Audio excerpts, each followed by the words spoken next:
The phone rang before my alarm clock went off. It was just starting to get light outside, and the clock on the bedside table showed 6:30.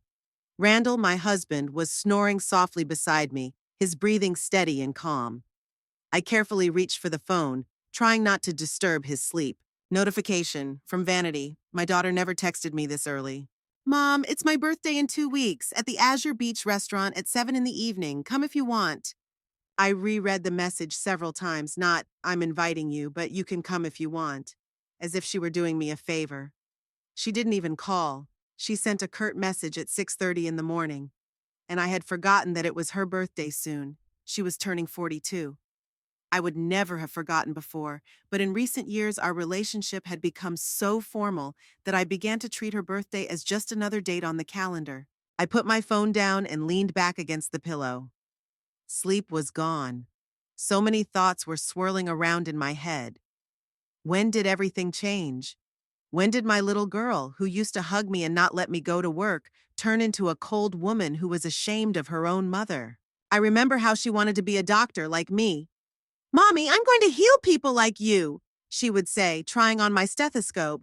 But then everything changed. School, new friends from wealthier families, the first signs of shame for her ordinary parents. Randall and I always lived modestly, despite my medical practice. We saved, scrimped, and invested. We considered flaunting wealth to be in poor taste. Vanity always wanted more, brighter, more noticeable.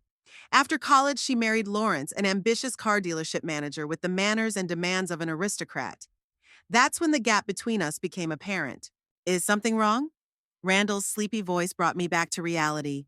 Vanity invited me to her birthday party, I replied, showing him the message. That's unexpected. He rubbed his eyes and sat up on the bed. She hasn't invited you in a long time. 3 years, I sighed. Since I refused to sit with Cassidy at the final exams because I had knee surgery scheduled. Randall shook his head. Brenda, don't start the day with those thoughts. Maybe she's decided to mend fences. That's a good sign. A good sign, maybe. Although our last Christmas together was a disaster. Vanity only invited us after Garrett insisted. All evening she pointedly discussed social events we'd never been to, movies with unpronounceable French titles, and designers I'd never heard of. When I tried to tell her about my volunteer work at the hospice, she cut me off mid-sentence, saying that talk like that ruins her appetite. I don't know, Randall. I think she just doesn't need me. She's ashamed of me. Nonsense. My husband was always an optimist. She's your daughter. Of course she needs you. I smiled, but without much conviction. How many times had I repeated those words to myself? She's my daughter. Of course she needs me. But more and more often, it seemed that the only thing she needed from me was financial support. After breakfast, I called Marlene, my old friend from medical school. We met at a small cafe near my house. Marlene always had a clear view of things. Brenda, dear, she took a sip of her latte. If you're unsure whether to go or not, then you already know the answer inside. I want to fix our relationship, Marlene. She's my daughter. Who hasn't called you in almost a year except to ask for money? I sighed. Marlon was right. In the last 5 years, Vanity had called me only a few times, and every time it ended with some kind of financial request. First it was for Cassidy's private school, then for home repairs, then for a new car for Lawrence. You know, Marlon continued, stirring her coffee, my daughter was a difficult teenager too, but she grew out of it. And your Vanity, how old is she? 42? And she still acts like a spoiled child. 42, I confirmed, but I feel guilty. Maybe I missed something in her upbringing. Maybe I worked too much. Marlene shook her head. Stop blaming yourself. You were a wonderful mother, and you deserve respect. When I got home, I found Randall in the garage. He was tinkering with his collection of old radios, a hobby he had taken up after retiring. I've decided to go, I said, sitting down on a stool next to him. Are you sure? He put down his screwdriver and looked at me. Number, but it's a chance. Maybe my last one. Randall hugged me. He smelled of machine oil and that special cologne I had given him every Christmas for the past 20 years. I'll go with you, he said. She didn't invite you. I don't care. I'm your husband. We're going together. I gratefully leaned against him. Randall had always been my rock. When I decided to open my own practice 30 years ago, he supported me even though we risked all our savings. When I worked around the clock, he took care of the children. And now, after 45 years of marriage, he was still standing there beside me. We need to pick out a gift, I said, pulling away, something special. The next day we went to the mall. Vanity always loved expensive things. I remember when she was 16, she threw a tantrum because we bought her regular jeans instead of designer ones like her friend Olivia had. "You're a doctor! Why can't we live like normal people?" she screamed at the time.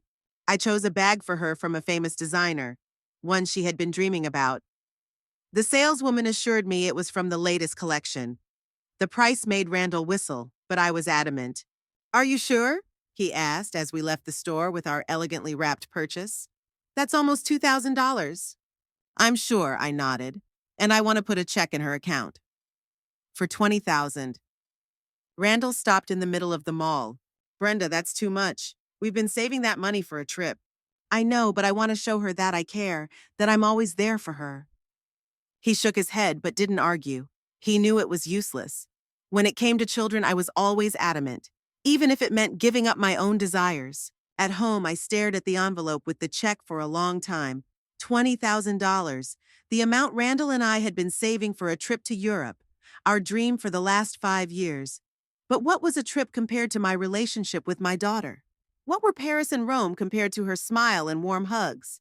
I sealed the envelope and placed it next to the gift box. Maybe this gesture would melt the ice between us. Maybe Vanity would finally see that nothing was more important to me than her happiness. That evening, I sent her a message. "Thank you for the invitation, dear. Dad and I will definitely come. I'm really looking forward to seeing you." The reply came 2 days later. "Okay, just warn Dad that there will be fine dining, not his favorite steaks." I read the message to Randall. He just shrugged. "Well, I'll enjoy the fine dining," he said with a smile, "and the fine company of my beautiful wife." I smiled back, but I felt uneasy. For some reason, I couldn't shake the feeling that this invitation wasn't the beginning of a reconciliation, but some new chapter in our complicated relationship. However, hope is a stubborn thing. Deep down, I still hoped that this birthday would be a new beginning for Vanity and me. That the gift and the check would show her how much I loved her. That we would finally be able to talk. Really talk, like mother and daughter, not like strangers who happened to be sitting at the same table. There were 10 days left until her birthday, and I spent every one of them thinking about our upcoming meeting. I even bought a new dress. Simple but elegant. Nothing provocative, I told the saleswoman, but not old-fashioned either. I didn't want to give Vanity any reason to mock me. I could only guess if something had changed in her life that made her decide to invite me. Maybe Cassidy, my granddaughter, had influenced her. Cassidy and I had grown closer recently. She would sometimes call me to ask for advice or just to chat. Vanity didn't like it, but she couldn't forbid her adult daughter from talking to her grandmother. 10 days, I said to Randall that evening, looking at my new dress. 10 days, and we'll see if there's a chance to fix things. "There is," he replied confidently, hugging me. "There definitely is." And I allowed myself to believe him. To believe that the birthday invitation was not just a formality, but an outstretched hand. A hand that I was ready to grab with all my strength. Vanity's birthday morning was cloudy. Heavy gray clouds covered the sky, promising rain. I woke up earlier than usual with a feeling of anxiety in my chest. Even though there were more than 10 hours left until evening, I already felt exhausted. "Randall, have you seen my pearl earrings?" I asked my husband, rummaging through my jewelry box. "The ones you gave me for our 40th wedding anniversary?" Randall looked up from the newspaper. "Look in the top drawer of the dresser. You put them there after the last party at the Martinsons." He was right. The earrings were there, wrapped in a velvet napkin. I put them on and looked in the mirror. Wrinkles around my eyes, gray hair pulled back into a neat bun. A familiar face that nevertheless always seemed foreign to me in photographs. Did I really look like that? Why did I look younger in the mirror?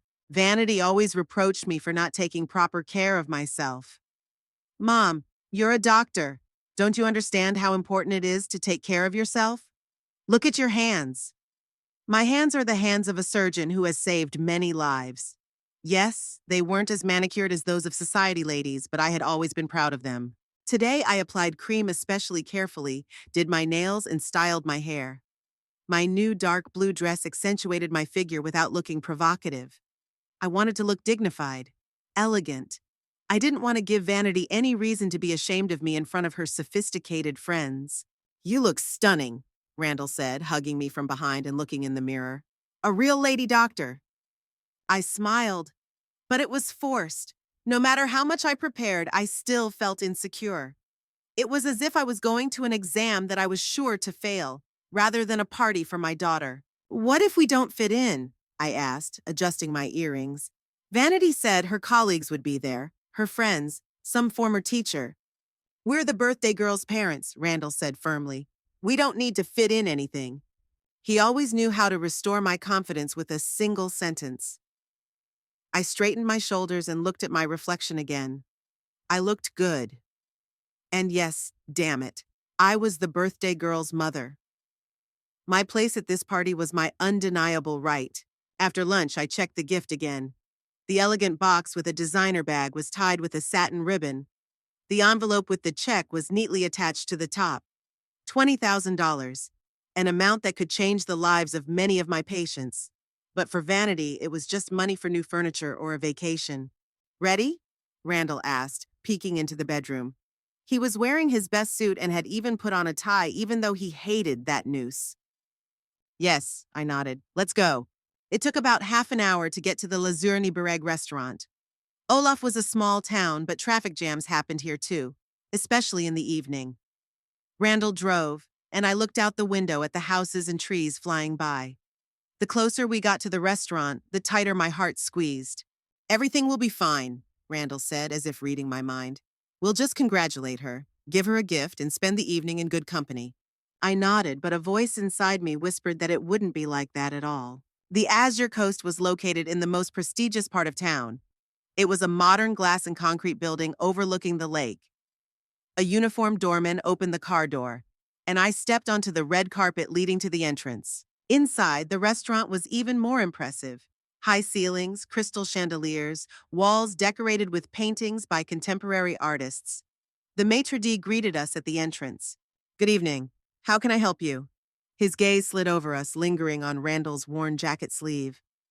We're here for Vanity Morton's birthday, I said, trying to sound confident. Yes, he checked his list. Mr. and Mrs. Holloway? Yes, Randall replied. Please follow me. The maitre d' led us through the main hall, where elegant couples and groups were seated at tables. The men were in expensive suits, the women in evening gowns. I noticed a middle-aged woman glance appraisingly at my dress and then whisper something to her companion. We were led into a separate room where about 20 people had already gathered. The guests stood in groups, chatting and laughing. I immediately noticed Vanity. She was the center of attention, wearing a dazzling white dress that I was sure cost as much as a nurse's monthly salary. Next to her stood Lawrence, her husband, with a glass of champagne in his hand. He was telling a story, gesturing animatedly, and those around him were laughing. I didn't see Cassidy, my granddaughter, among the guests, and that upset me a little. Look, Garrett's here, Randall whispered, nodding toward the bar where our son was talking to a man. We headed toward him, but before we could reach him, Vanity intercepted us. Mom, Dad. She kissed the air near my cheek without touching me. You came after all. Of course, I smiled. Happy birthday, sweetheart. I handed her the gift. She took it without even looking at the box. Thanks, I'll put it with the others. She nodded toward the table covered with gifts. Lawrence, she called. Look who's here. Lawrence approached us, still holding his glass. His smile didn't reach his eyes. Dr. Holloway, Mr. Holloway? He nodded to us. Glad you could join us. We wouldn't miss our daughter's birthday for anything, Randall replied. There was an awkward pause. Vanity looked around as if searching for a way to get rid of us. I think you'd be interested in talking to Dr. Patterson, she said finally. He's also a doctor, but a real specialist with international experience. I felt Randall tense up. Real specialist was a direct hit. It was as if my 30 years as a doctor at the local hospital were some kind of hobby, not a serious career. I'd love to meet him, I replied, keeping my smile in place. But first, I'd like to say hello to Garrett. Of course, Vanity waved her hand. He's at the bar as usual. We walked away, and I felt Randall squeeze my hand. Don't take it personally, he whispered. She's always like that in public. I nodded, though inside I was seething with resentment. Garrett spotted us and waved. He looked a little embarrassed when we approached. Hi, Mom, Dad, he said, hugging us. He smelled slightly of whiskey. I'm glad you came. I wasn't sure. We weren't either, I replied honestly. But here we are. Vanity didn't tell me she invited you, Garrett admitted. I only found out yesterday from Cassidy.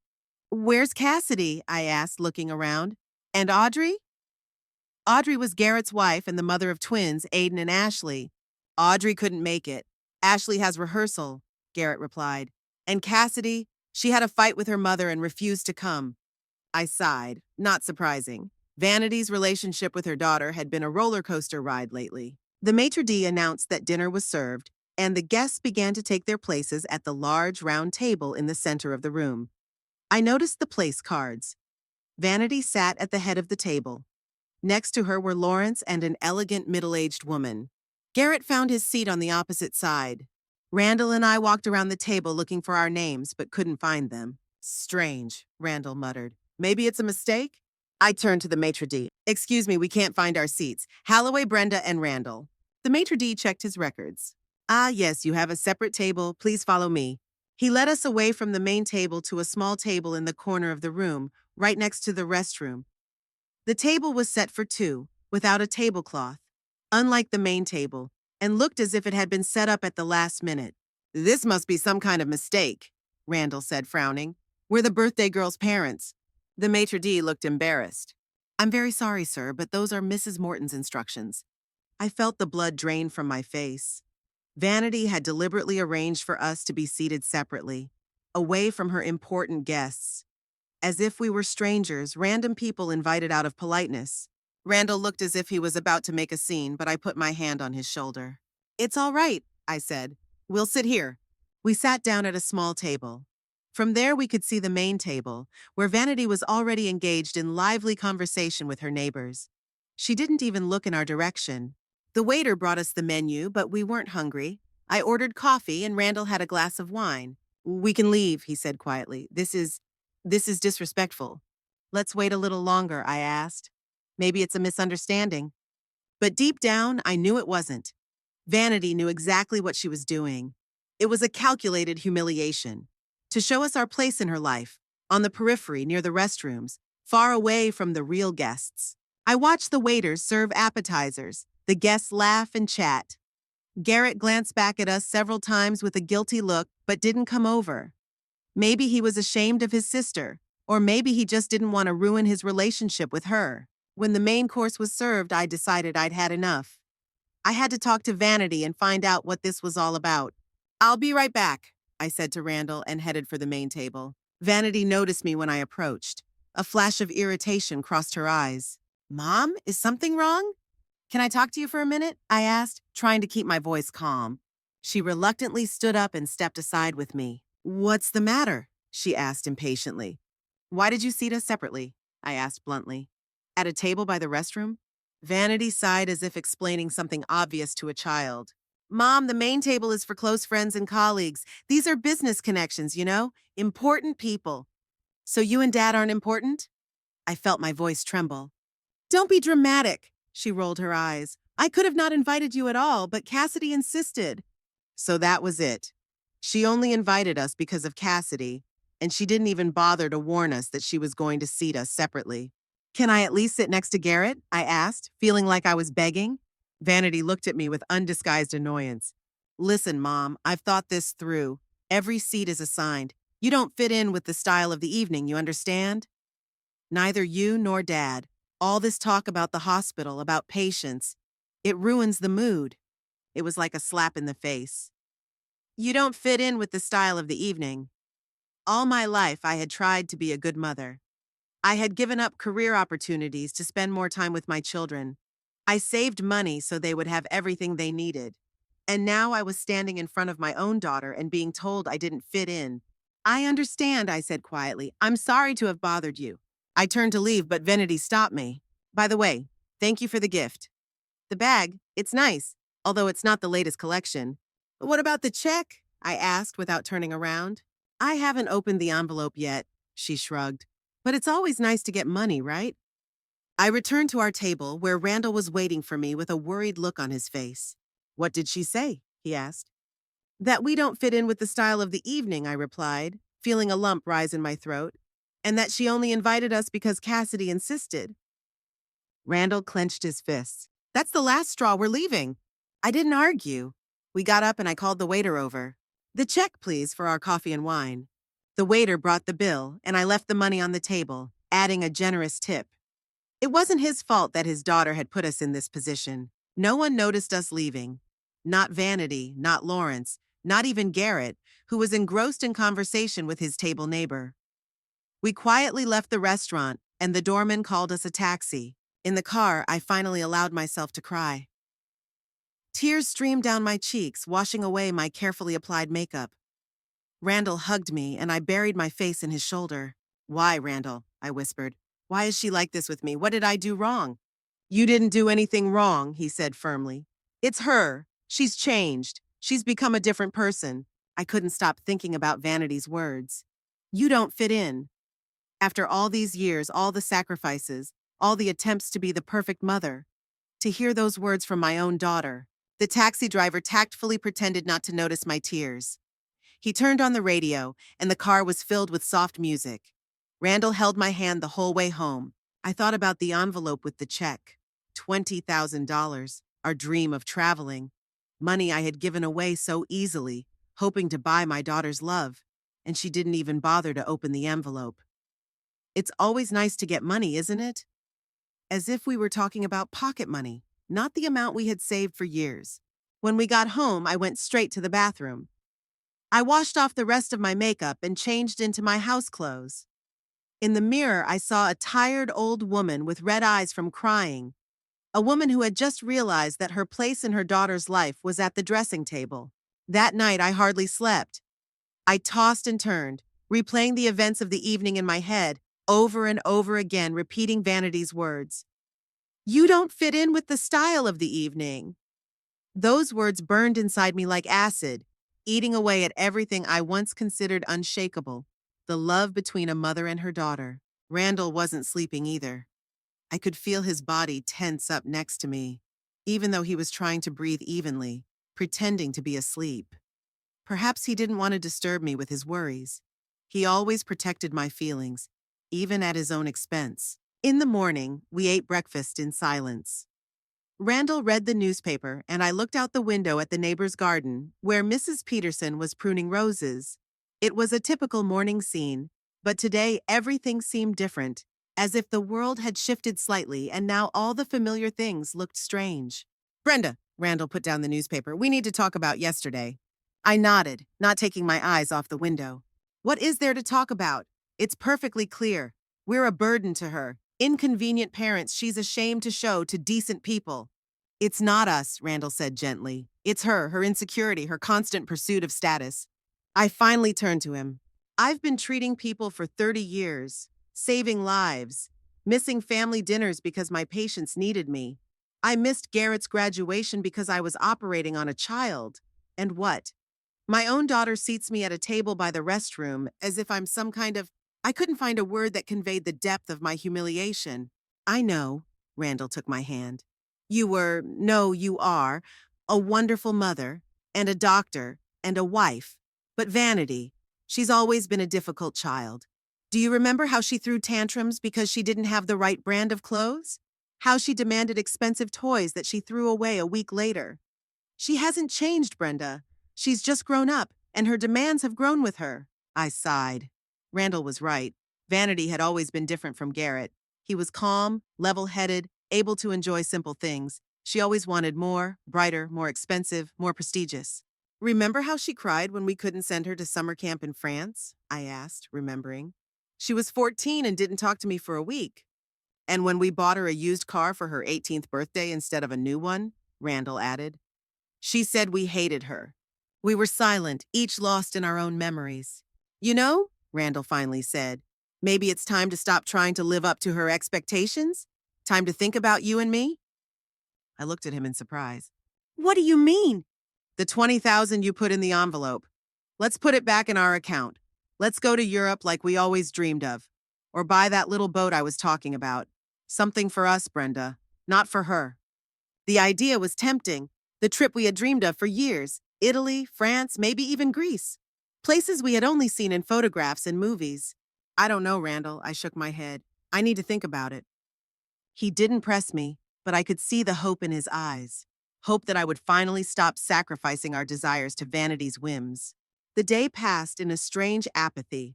I couldn't bring myself to do my usual chores. I just sat in the living room, leafing through old photo albums. There was Vanity, a little baby with a wide, toothless smile. Here she is on her first day of school with a huge bow and a bouquet of flowers. Here is her graduation. She is in an elegant dress, with a proud smile. When did her smiles at me become forced? When did hugs turn into a formal touch of cheek to cheek? I remembered taking her to the hospital, showing her how a stethoscope works, telling her about the importance of our profession. We heal not only bodies, but also souls, I told her. Little Vanity nodded with a serious look on her face. And then she grew up and decided that status and money were more important than helping people. Randall came into the living room, saw me with the album, and sat down quietly next to me. Those were good times, he said, looking at a photo of the four of us, him, me, little Vanity, and tiny Garrett standing by the lake. Yes, I agreed, they were. Brenda, he paused, you know I've never interfered in your relationship with your children. But now, it hurts me to see how she treats you. I nodded. Randall had always tried not to interfere. Raising the children had mostly fallen to me, not because he didn't want to be involved, but because I insisted on doing things my way. Maybe that was my mistake. Maybe I spoiled Vanity too much, indulged her whims, tried to make up for my absence with expensive gifts. I'm to blame too, Randall continued, as if reading my mind. We should have been stricter with her, not let her walk all over us. We just wanted her to be happy, I sighed. And what's the result? Is she happy? Randall shook his head. She's always dissatisfied, always wanting more. Not the house, not the car, not her husband. Nothing is good enough for her. I closed the album. He was right. No matter how much we gave Vanity, it was never enough. What about Garrett? I asked. What's wrong with him? Why didn't he come over yesterday? Maybe he just didn't want to argue with his sister, Randall suggested. You know, he always avoided conflict. Yes, Garrett had always been the peacemaker in the family. When he and Vanity fought as children, he was always the first to make up, even if he was right. Even if Vanity broke his toys or tore his books. It's okay, Mom, he would say. She didn't mean it. But yesterday he didn't even say goodbye to us. I couldn't sleep last night, so I went down to the kitchen to have some tea. I sat in the dark listening to the ticking of the old wall clock. A wedding gift from Randall's parents. Tick-tock, tick-tock. 45 years they had counted our time together.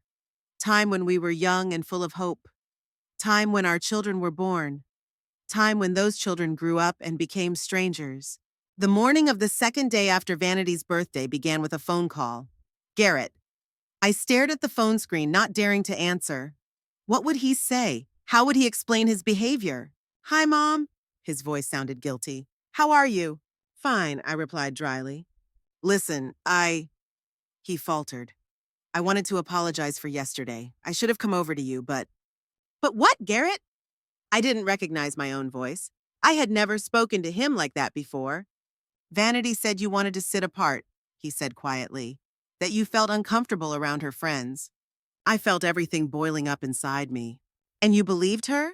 You believed that I would rather sit by the bathroom than next to my own children? No, of course not, he replied quickly. I mean, at first I did, but then when you left, I asked her, and she answered strangely.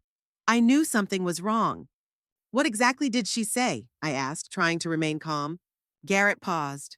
She said you don't fit into her new life, that she's tired of pretending to be interested in your stories from the hospital. Mom, I had a fight with her. I told her she was acting like a spoiled. He didn't finish his sentence. Like a spoiled bitch? I suggested, surprised at my own harshness. Yes, Garrett admitted. That's exactly what I said. Lawrence almost got into a fight. They barely broke it up. I sighed. That was all I needed, my children fighting over me. Garrett, you shouldn't have... I should, Mom, he said firmly. I should have done it a long time ago. She takes too many liberties, with you and with Dad. Still, you shouldn't have ruined her birthday. She ruined it herself, Garrett objected. Listen, can I come over? I want to talk in person. I agreed, and an hour later Garrett was at our house. He looked tired, with dark circles under his eyes. Randall greeted him with undisguised joy. He had always been closer to his son than his daughter, although he tried not to show it. We sat on the porch drinking tea. Garrett told us that after we left, the party quickly turned into a farce.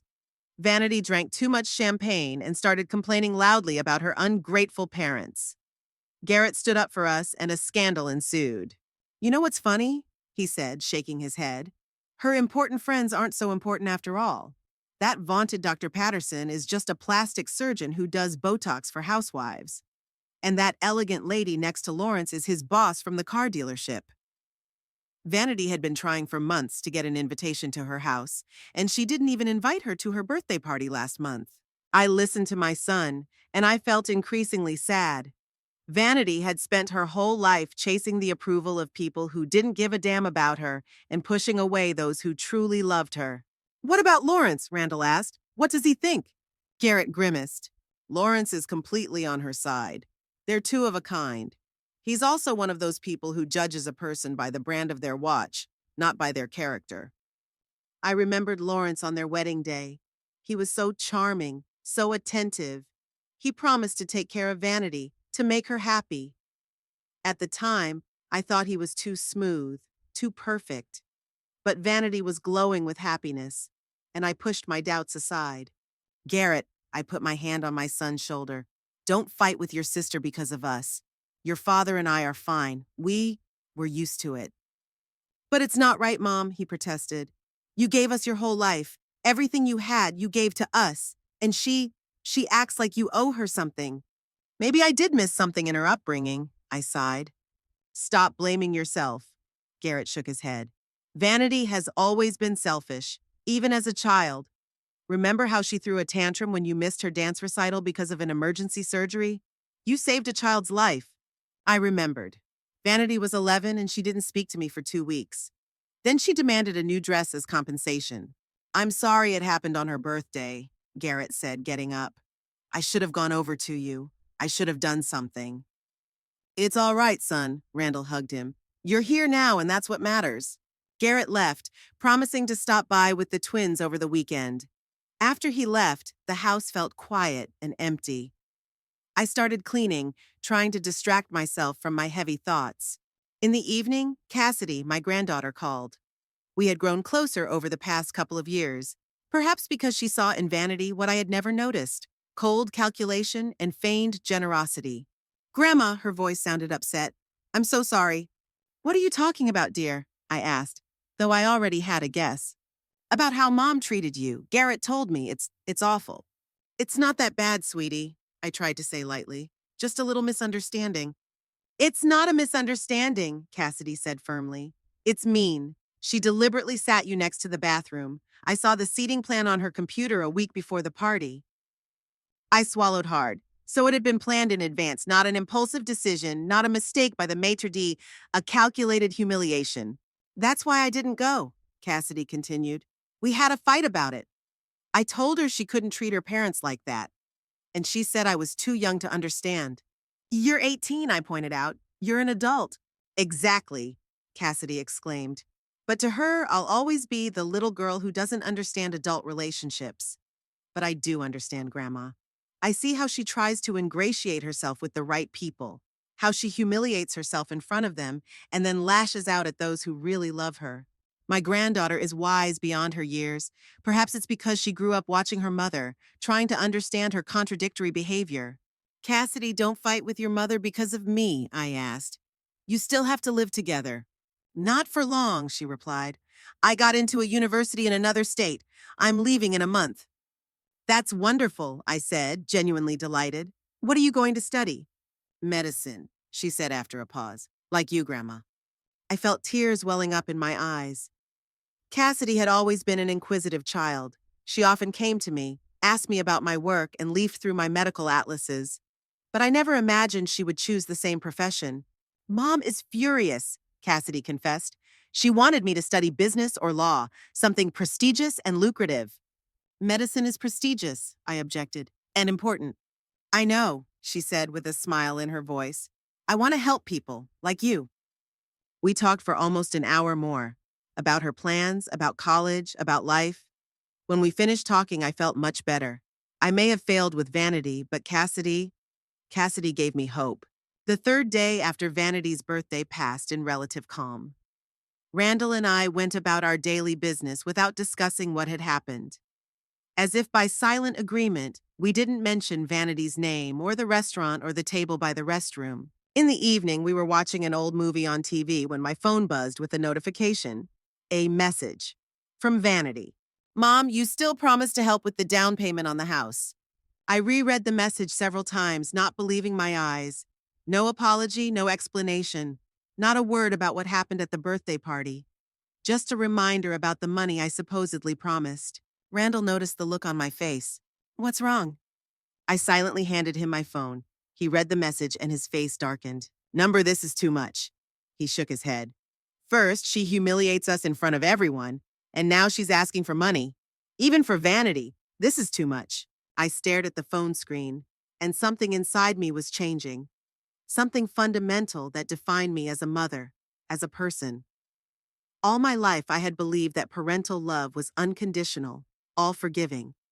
That no matter what your children were like, a mother had to love them, support them, sacrifice for them.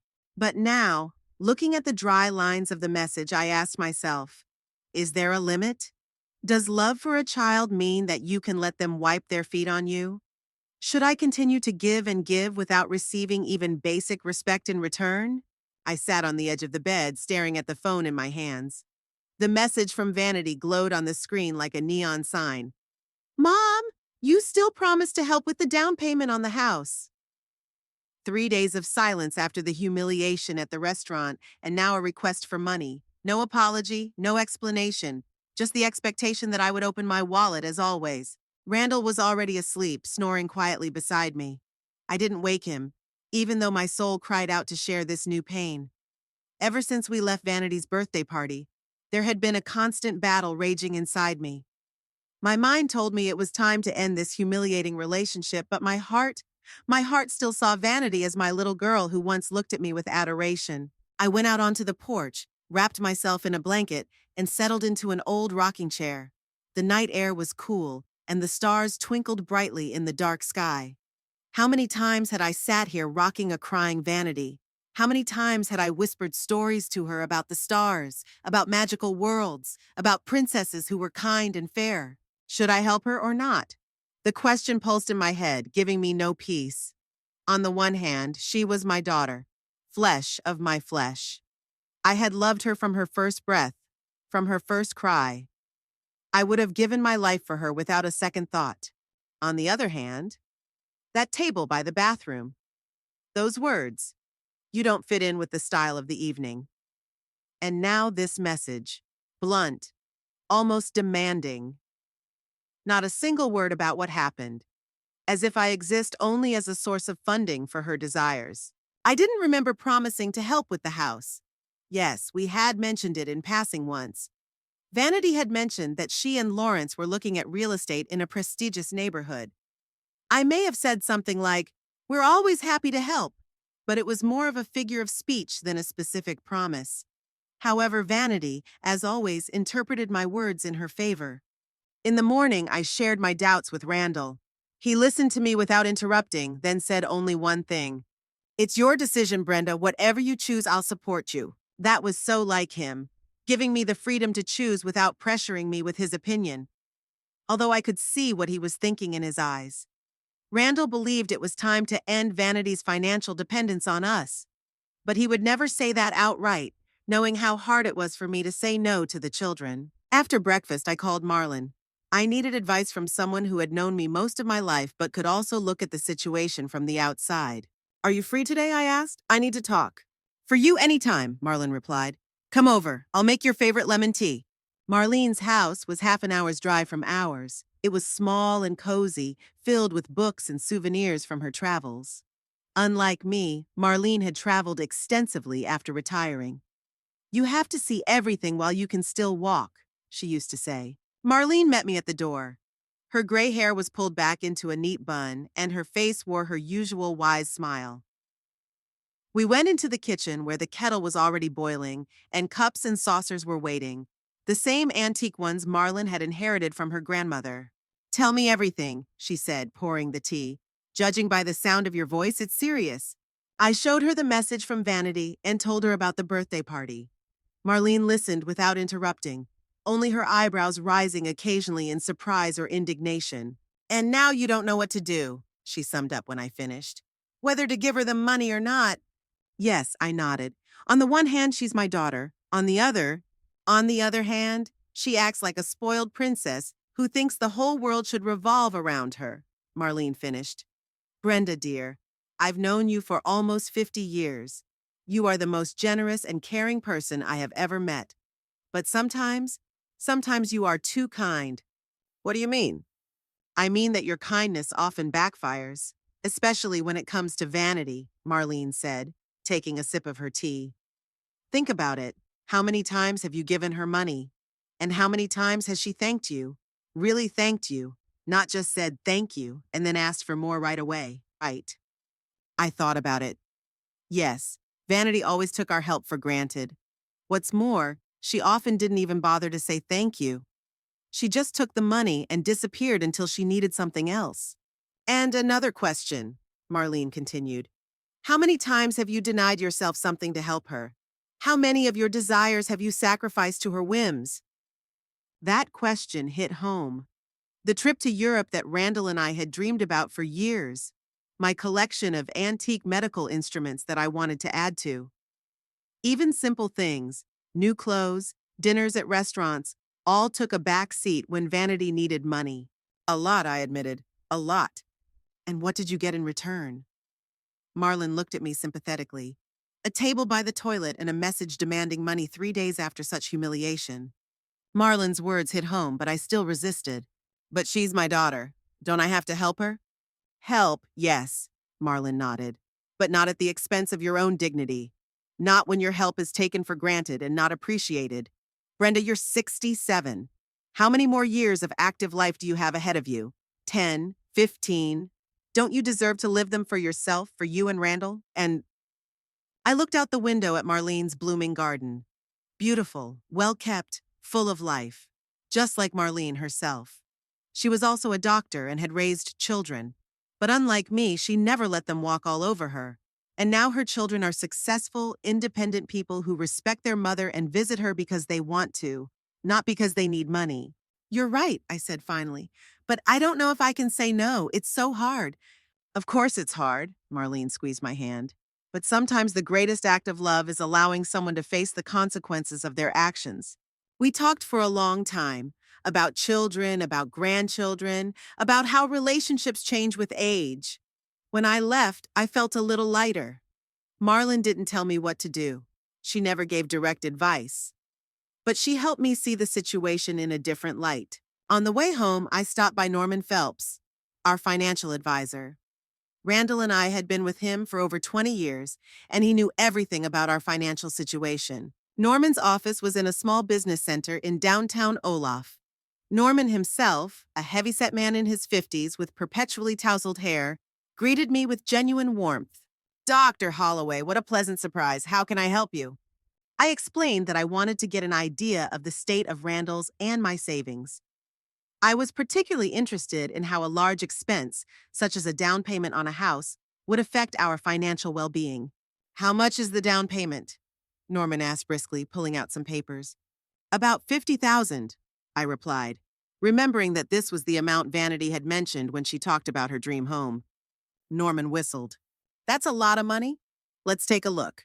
He opened our financial file on his computer and began to explain, showing graphs and tables, our retirement savings, investments, current accounts.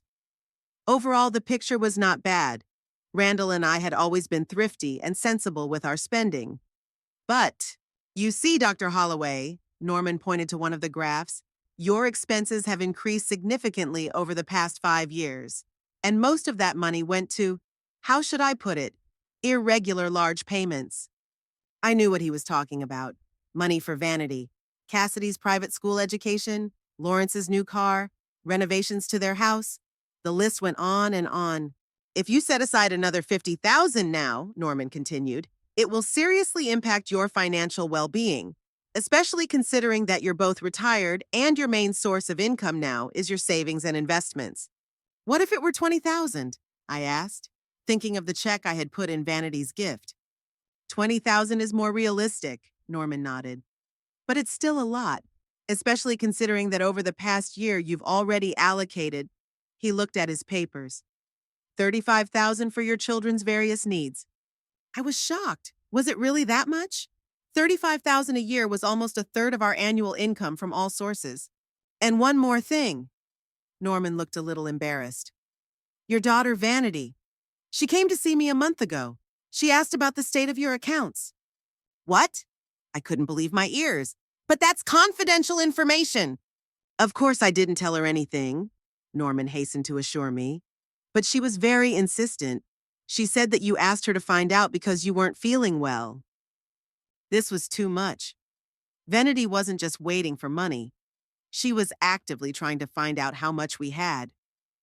It was as if she was calculating how much more she could squeeze out of us. I thanked Norman for the information and said goodbye, feeling devastated. On the way home, I couldn't stop thinking about what I had learned. 35,000 a year. Vanity's attempts to find out about our accounts. And now, another 50,000 for the house? At home, I sat down at the kitchen table and took out an old box of financial documents. Randall always laughed at my habit of keeping paper copies of everything, but now I was glad of my pedantry.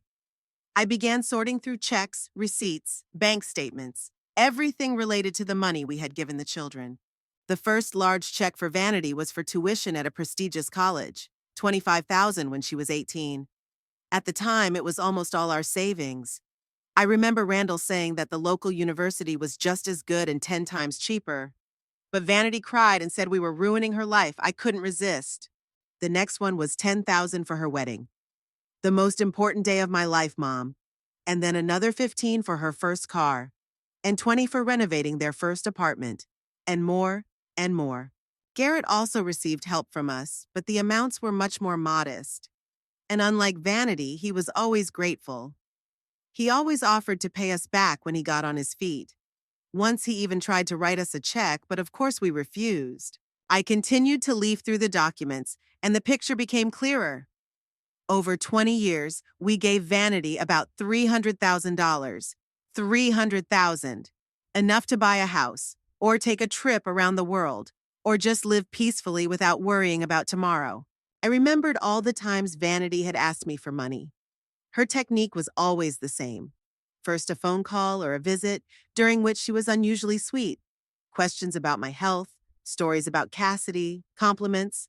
And then, as if in passing, by the way, Mom, Lawrence and I are thinking about a new car renovation vacation, but we're a little short. Could you help out? Just a little. And I always said yes. I always found a way to come up with the money, even if it meant giving up my own plans. Why? Because deep down, I still hoped to earn her love, to buy her affection. How stupid. That evening, Randall found me still sitting at the table, surrounded by papers. He didn't ask any questions, just sat down next to me and put his arms around my shoulders. I can't do this anymore, Randall, I whispered. I can't go on living like this. I know, he replied quietly. I know, sweetheart. 300,000. I showed him my calculations. We gave her 300,000 for 20 years, and she never once said thank you.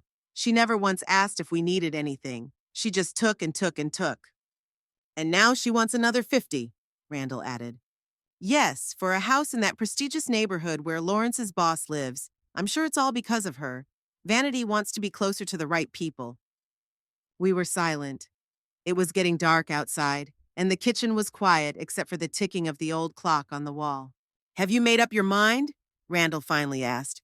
Yes, I said, straightening up. I'm not giving her the money. It felt strange to say those words. They were heavy and liberating at the same time. It was as if I had thrown off a huge burden that I had been carrying for years. Are you sure? Randall looked at me intently. This could mean the end of your relationship. Are you ready for that? I thought about it. Was I ready? Was I ready to lose my daughter over money? But then I corrected myself. It wasn't about the money. It was about self-respect. It was about dignity. It was about my right to live my life, not be an ATM for someone who didn't appreciate my love or my sacrifices. Yes, I said firmly. I'm ready. If Vanity only loves me for my money, then she doesn't love me at all. Randall hugged me tighter, and I felt the tension of the last few days begin to ease. For the first time in a long time, I felt right, as if I had finally found the right solution to a difficult problem. What are you going to tell her? Randall asked. The truth, I replied.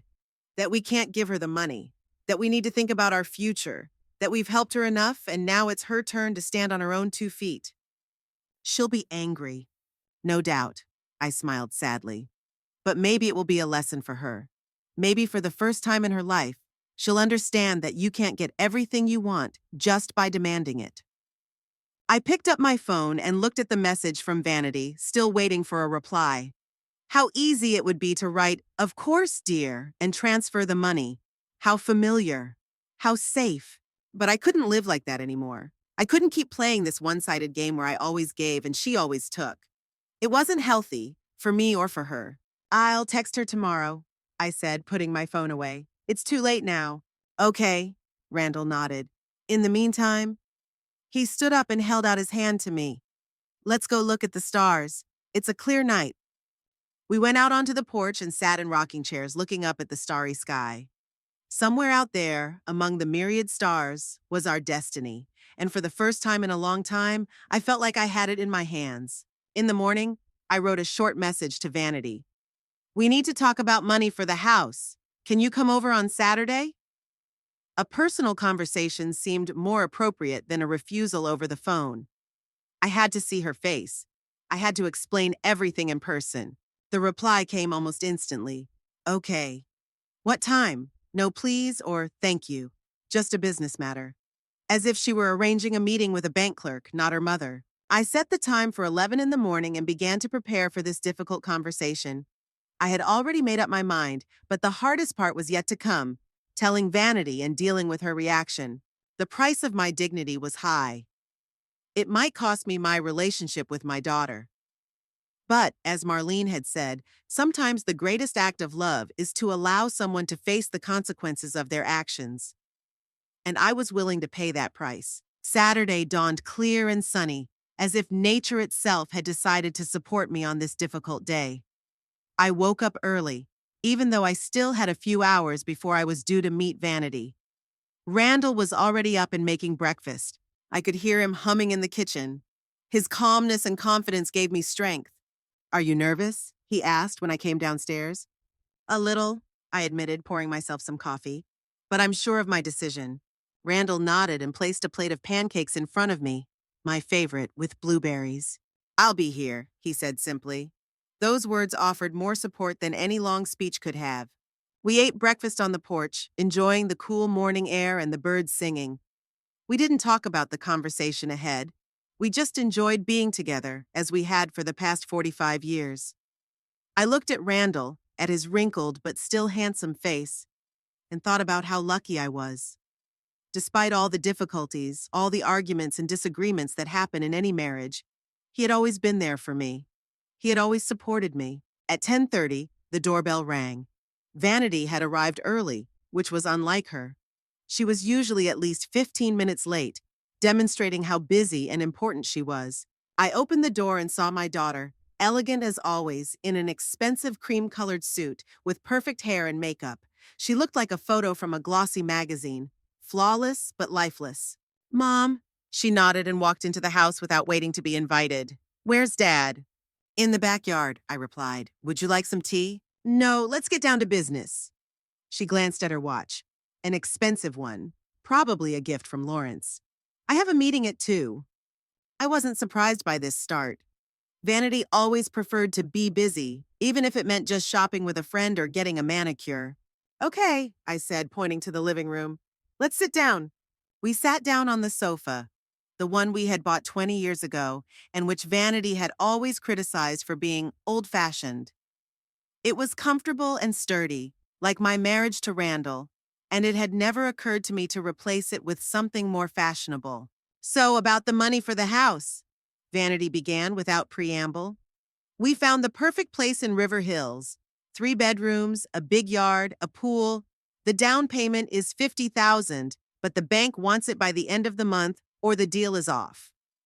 She spoke in a business-like tone, as if she were discussing a routine purchase rather than a sum that was a year's income for many people. She didn't even try to explain why I should give her the money. She simply stated the fact that she needed it. Vanity, I took a deep breath. Your father and I can't give you that money. She blinked as if she hadn't heard me. What do you mean, can't? You have savings. We do, I agreed, but we need it for ourselves, for our old age, for unexpected expenses, for the trip we've been dreaming about for years. A trip? She said the word with such contempt as if I were talking about something forbidden. Mom, you're 67. What kind of trip? That's exactly why we need it now, I tried to say calmly. While we can still travel, while we're still healthy. Vanity looked at me as if I had just confessed to a serious crime. I don't believe you, she shook her head. You're denying your own daughter help for some whim? It's not a whim, Vanity, it's our dream. And your father and I have a right to fulfill it. What about my dream? Her voice grew louder. My home? You promised to help. I didn't promise 50,000, I said firmly. I said we'd always be there for you, but that doesn't mean we have to finance your every whim. But it's not just a whim! She jumped up and started pacing the room. It's a house in a nice neighborhood, close to Elizabeth. Elizabeth was Lawrence's boss, the same woman who had sat next to him at the birthday party. So I was right. The whole house was just a way to be closer to the right people. Vanity, I tried to take her hand, but she pulled it away. Your father and I have already given you so much. 300,000 over the last 20 years. That's a huge amount. Did you count it? Her face contorted with anger.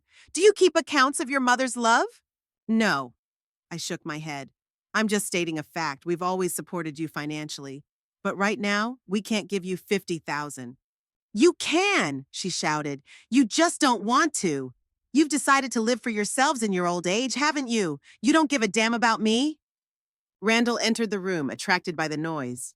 What's going on here? He asked, although it was clear from his expression that he understood the situation perfectly well. Dad! Vanity immediately changed her tone, becoming almost pleading. Tell her we can't let this house go. It's a chance for Lawrence and me, for Cassidy. The best neighborhood, the best schools. Cassidy is 18 and she's moving out of state for college, Randall said calmly. She doesn't need schools anymore. Vanity hesitated for a moment but quickly recovered. But she'll come home for the holidays. And besides, we're thinking about having another child. This was news. Vanity had never mentioned wanting more children before. In fact, she had always insisted that one child was enough for her. Vanity, Randall sat down next to me. Your mother and I have made a decision and it's final. We can't give you that money. I saw my daughter's expression change. Surprise, disbelief, anger, and finally cold calculation. She straightened up and looked down at us. Fine, she said with feigned calm. I understand. You're a couple of selfish old men who don't give a damn about your own daughter. But know this, if you don't give me that money right now, I'll never set foot in this house again. And Cassidy won't come either. You'll never see your granddaughter again. It was a blow below the belt. Using Cassidy as a tool for blackmail? I felt a wave of indignation rising inside me. Don't bring Cassidy into this, I said, trying to sound calm. She's an adult and she can decide for herself who she wants to associate with. She's my daughter, Vanity snapped, and she'll do what I say. How did you do what we told you to do? Randall asked quietly. You always did what you wanted, Vanity. Cassidy has a right to do the same. Vanity ignored his comment. So what's your answer? 50,000 or you lose your daughter and granddaughter? I looked at her, so beautiful and so foreign. My little girl who had grown up and turned into a woman capable of blackmailing her own parents. Somewhere along the way we had lost her, or she had lost herself. Our answer is no, I said firmly. We won't give you the money. Not because we don't love you, but because we do. Because it's time you learn to live within your means and not rely on us for every financial problem. You'll regret this, Vanity hissed. When you're old and sick, don't expect me to help you. With that, she grabbed her bag and headed for the door. At the door, she turned around. And you can forget about that $20,000 check you gave me for my birthday. I tore it up. I don't need your handouts. The door slammed shut, and Randall and I were left alone. I didn't cry. There was a strange emptiness inside me. It was as if something important had ended and something new, as yet unnamed, had begun. Are you okay? Randall asked quietly, hugging me. I don't know, I replied honestly. But we did the right thing. I can feel it. He nodded, and we just sat there hugging each other for a long time. Cassidy called that evening. I was afraid to answer, not knowing what Vanity had told her. But my granddaughter surprised me with her first words. Grandma, I heard what happened. Mom came home furious and yelled that you and Grandpa threw her out of your life. Cassidy, that's not true, I began to explain, but she interrupted me. I know. Garrett told me everything. About your refusal to give her money for the house, about her threats. I want you to know that she has no right to speak for me. I will always be your granddaughter, no matter what my mother decides. I felt a lump rise in my throat. Thank you, sweetheart. That means a lot to us. And another thing, Cassidy continued, I'm proud of you. I'm proud that you finally set boundaries. Mom, she never knew when to stop. She always wanted more than she could afford, and she always thought you owed her. The wisdom of this girl amazed me. At 18, she understood what my daughter hadn't been able to grasp at 42. I still love your mom, I said. She's my daughter, and she always will be. I know, Cassidy said with a smile in her voice. And she knows it too, even though she's angry right now. Give her time, Grandma. Maybe she'll understand someday. After my conversation with Cassidy, Garrett called. He already knew everything. News traveled fast in our family. Mom, I want you to know that you and Dad did the right thing, he said without preamble. Vanity needed to be shown her place a long time ago. Have you talked to her? I asked. I tried, he sighed. She won't listen. She says you betrayed her, that real parents would never refuse such a request. What do you think? His opinion was important to me. I think real parents do what's right, not what's easy, Garrett replied. And sometimes that means saying no. You've coddled her whole life, and look where it got you. She thinks the whole world owes her. We talked for a long time, about Vanity, about family, about the future. Garrett promised that he, Audrey, and the twins would come visit the following weekend. Family has to stick together, he said as he left. The next few days passed in a strange calm. Vanity didn't call or write. I didn't try to contact her. I understood that she needed time to accept our decision, or not accept it. That was her choice too. Randall and I started planning our trip. We bought maps of Europe, guidebooks, and watched videos about the countries we wanted to visit. Italy, France, Greece. Places we had dreamed of for decades. You know, Randall said one evening as we sat over a map of Italy planning our route, I'm proud of you. You've finally started living for yourself. Not just for myself, I smiled. For us. He kissed me and I felt warmth spread through me. We had been together for 45 years, but some things never change. His kisses still made my heart beat faster. A week after my argument with Vanity, the doorbell rang. I opened it and saw Cassidy standing there. Surprise, she smiled and hugged me. I have the day off, so I decided to come over. We had a wonderful day together. Cassidy, Randall, and me. We walked in the park, had lunch at a small cafe, and talked about everything under the sun. Cassidy told me about her plans for college and her future career. She wanted to be a pediatrician. How's Vanity? I asked cautiously when we were alone. She's still angry, Cassidy replied honestly. But not as much. She and Dad found another house, smaller, farther from the upscale neighborhood, but quite decent. They took out a loan for the down payment. I nodded. So a solution had been found without our help, as it should have been. Tell her we love her, I said, and we'll always be happy to see her, just not as ATMs. Cassidy laughed. I'll be sure to tell her. Those are your exact words. That evening, after seeing Cassidy off, I sat on the porch for a long time, looking at the stars. I thought about my life, about how long I had allowed myself to be a shadow of other people. First my parents, then my husband, then my children. Always in the background, always ready to sacrifice my desires for the sake of others. But now at 67, I was finally beginning to understand. My life belonged to me. My desires had just as much right to exist as anyone else's. My worth wasn't determined by how much I gave to others. It was who I was. A doctor who saved countless lives, a woman who built a family and raised children, a person who has lived a long and full life but is still ready for new adventures. The next day, Randall and I booked tickets to Rome, the first stop on our European trip. The flight was a month away, and I felt a strange excitement, like a girl before her first date. Do you think Vanity will ever forgive us? Randall asked when we finished booking. I don't know, I replied honestly. But I'm not going to live in fear of losing her love anymore. If she needs a mother, not an ATM, I'm here. If not, well, that's her choice. Randall hugged me, and we stood there for a long time, looking out the window at our garden, at the rose beds I had been tending for years. Some roses only bloom once a year, but when they do, it's a sight worth waiting for. Maybe my vanity will blossom someday too. Maybe she'll grow up, realize the value of family, learn gratitude. Maybe not. But I'm not going to put my life on hold waiting for that moment. I am Brenda Holloway, 67 years old, a doctor, a mother, a wife, a grandmother. I have lived a good life, full of love and caring for others. And now I have the right to take care of myself. A new chapter in my life was just beginning, and for the first time in a long time, I was truly free.